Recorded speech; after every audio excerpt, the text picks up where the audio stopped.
Hello to you, my friends. This is Noa Lakshmi here again with your inspiration, and what I like to see is cosmic forecast. Just like we forecast the weather to see it's gonna be hot, it's gonna be cold, it's gonna be sunny, it's gonna be cloudy. Same thing with astrology. This is your cosmic forecast, and it's all in the name of great inspirational material here to be our best self. Be your best self, because we are elevating humanity for a better world. And June is a packed month. Absolutely. It's like every week this month there's something, and it's all this chain of events that is always leading us to something. There's never like a grand finale kind of thing. It just keeps on going and building. And I'm going to follow notes. I always write notes, but then I can get a little bit all over the place. So I'm expanding my Virgo structure. Jupiter is in Virgo, and I'm going to follow my notes more precisely. So I'm really inspired to make this video, you guys. Again, with the new moon that we had on Saturday, and the mutable cross, the grand cross, I was talking about that last week. Of course, I'm going to mention that today again, because the cross is still happening. And what does it all mean? I'm going to start with the fact that Mars is still in retrograde, and this is what I want to mention here. This thing that happened a few days ago, I was sitting on my computer, and then whatever I was watching, and then I was done, and I got up and I stumbled on my cord, my computer cord, my charger, and it was already old and kind of a little falling apart. Like I put tape on it, but it broke, like it just snapped, and I was like, shit. The moment of, okay, shit, I need to buy a new charger, no big deal. But then, as the Scorpio nature that I am, okay, the deeper meaning of this, and I thought that was really symbolic of how I see Mars being in retrograde still, and going into the sign of Scorpio, and is in the deep waters of Scorpio.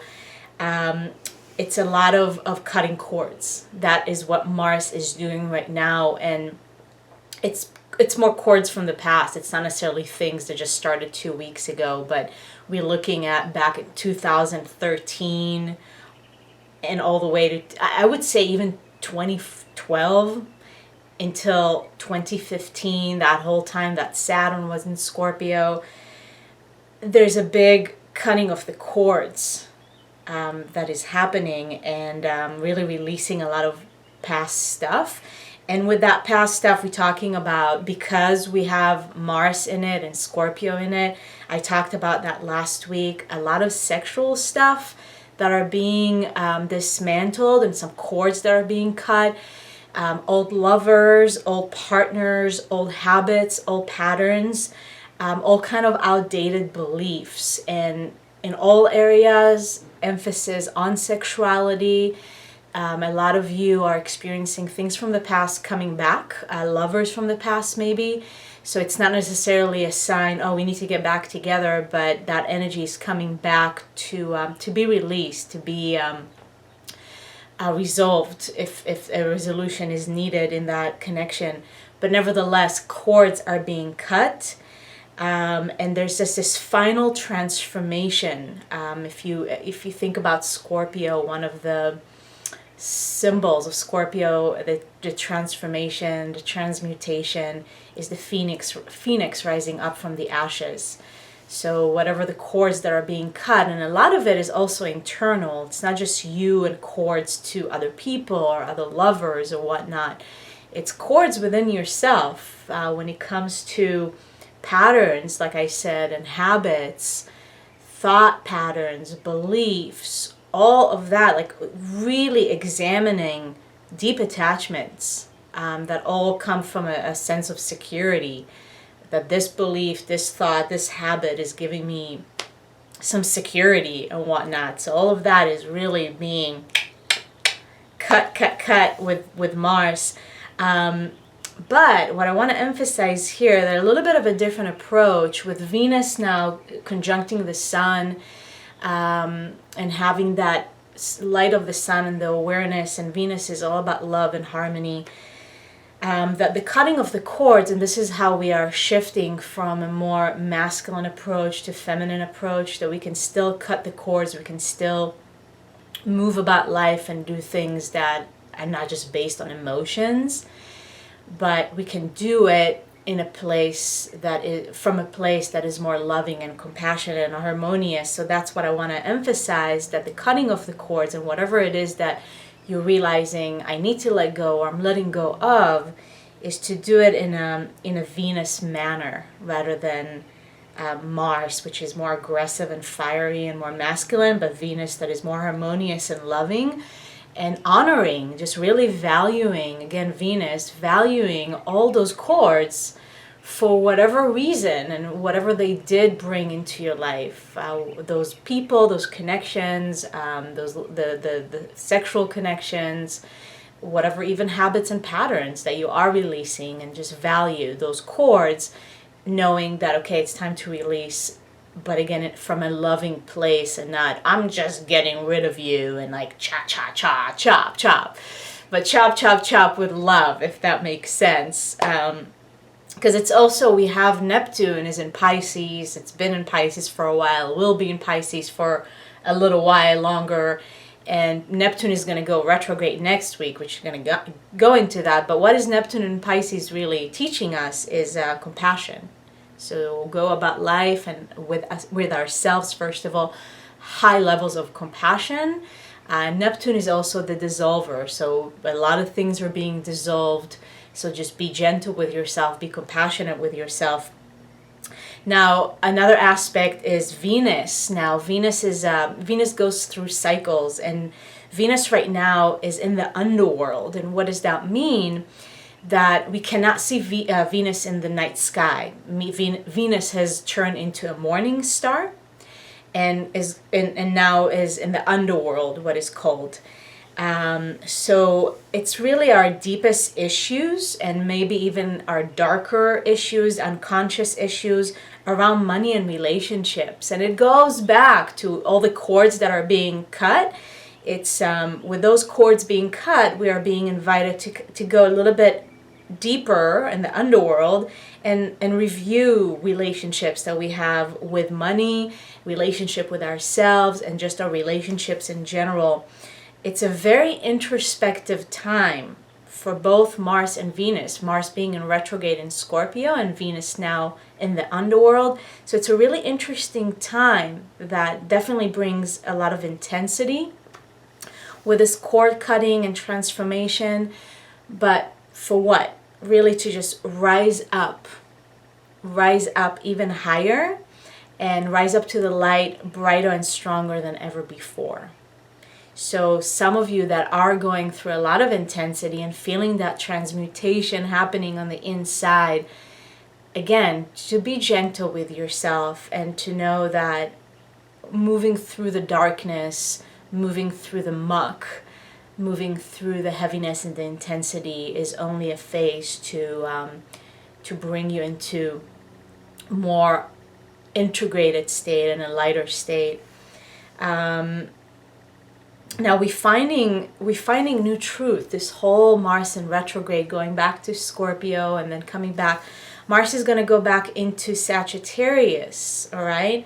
And that's going to happen in the end of this month when it goes direct, and it's going into Sagittarius in August, the beginning of August. Venus is coming back from the underworld and back to being an evening star July 14th. So this period right now of June, beginning of July, is again is going through all these things just to find a renewed sense of truth and values, a new set of values, and especially when it comes to our money, to our relationships, to our sexuality. So beautiful time to celebrate, even though it doesn't feel so much fun all the time.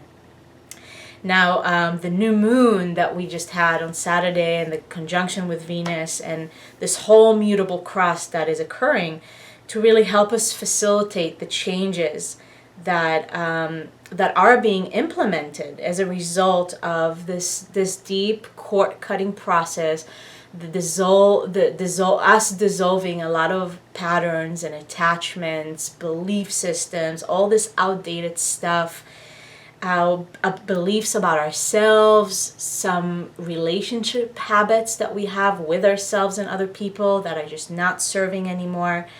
So this mutable cross, again, whether it's conscious or not, there's so much that is up for transmutation right now, and it all starts on the inside. And this is a big piece of my message today is don't disregard even the slightest shifts that are taking place right now for you. For some of you, it may look like big changes happening in your life right now, but for some, it's actually big or small even changes that are occurring on the inside just as a preparation for external manifestation or external changes that are coming. So every little adjustment counts right now, and I really, really want to emphasize that every little adjustment has a monumental impact. If you thinking that, oh, I'm just, I'm perceiving myself differently, I'm loving myself more, or how I'm viewing money, or what am I valuing right now, my relationships, all those little things that we consider little are huge, and especially right now. And that's what the universe is doing, and just stirring everything and inviting this huge transmutation. Your job is to keep going, keep riding those waves, and to not disregard all those little changes. Now, another really important thing is this is the time right now, you guys, it's such a time to shift some things in your life that maybe you have been contemplating for a while. Like, you know, the statements of, I need to do this, or I probably should start doing that. All those statements, this is the time. This is the time. Do something new. Take the step, whatever it is, move towards that. Like if you've been thinking now, the health stuff and taking care of your body, I cannot emphasize that enough. We're looking at a year of 2016, which is a year of purification and discernment. Like really, what is serving? What are you adding into your life that is serving you? And what are you adding that is really unnecessary? And what needs to go from the past? And you know what? If you've been thinking about doing a juice cleanse, because I know I've been talking to a lot of people like, oh, I've been thinking about doing a cleanse right now. No tomorrow, no next week, really right now. And find whatever you need to find, whatever guidance, whatever support that you need when it comes to juice cleanses or any other cleanses. Just even starting asking the questions and just starting the research and take the step. Again, the little steps, it doesn't have to be huge. You don't have to go on a 30-day juice cleanse, even if you start with a day. Let's just say that. If you've never done a cleanse ever in your life, start with one day, see what happens. But those little changes are creating a big impact on your life. And I want to really emphasize that. Really, you have nothing to lose and everything to gain. And be compassionate with yourself, be gentle with yourself, yet take the necessary steps. And yes, there's a lot of opposing forces, and I talked about it last week. So I want to encourage you to stay on track. Maybe some of you are feeling, again, wanting to escape, wanting to forget about all this, and it's not going to fly right now. And I want to encourage you to stay on track, to allow that big force in you to do its thing and to create transmutation. And what is this transmutation is all about? It's about transformation, and it's about creating something new. Thank you so much for watching. Thank you for listening. And if you are interested in a personal reading with me, a soul signature reading, please go to my website, noalakshmi.com. Find your reading there. Find me and everything else that I'm all about. Super passionate about cleanses and healthy living and healthy lifestyle. It's all part of this game. So I'm sending you tons and tons of love, as always. Stay beautiful, stay awesome, and be your best self. We are elevating humanity for a better world. Sat Nam.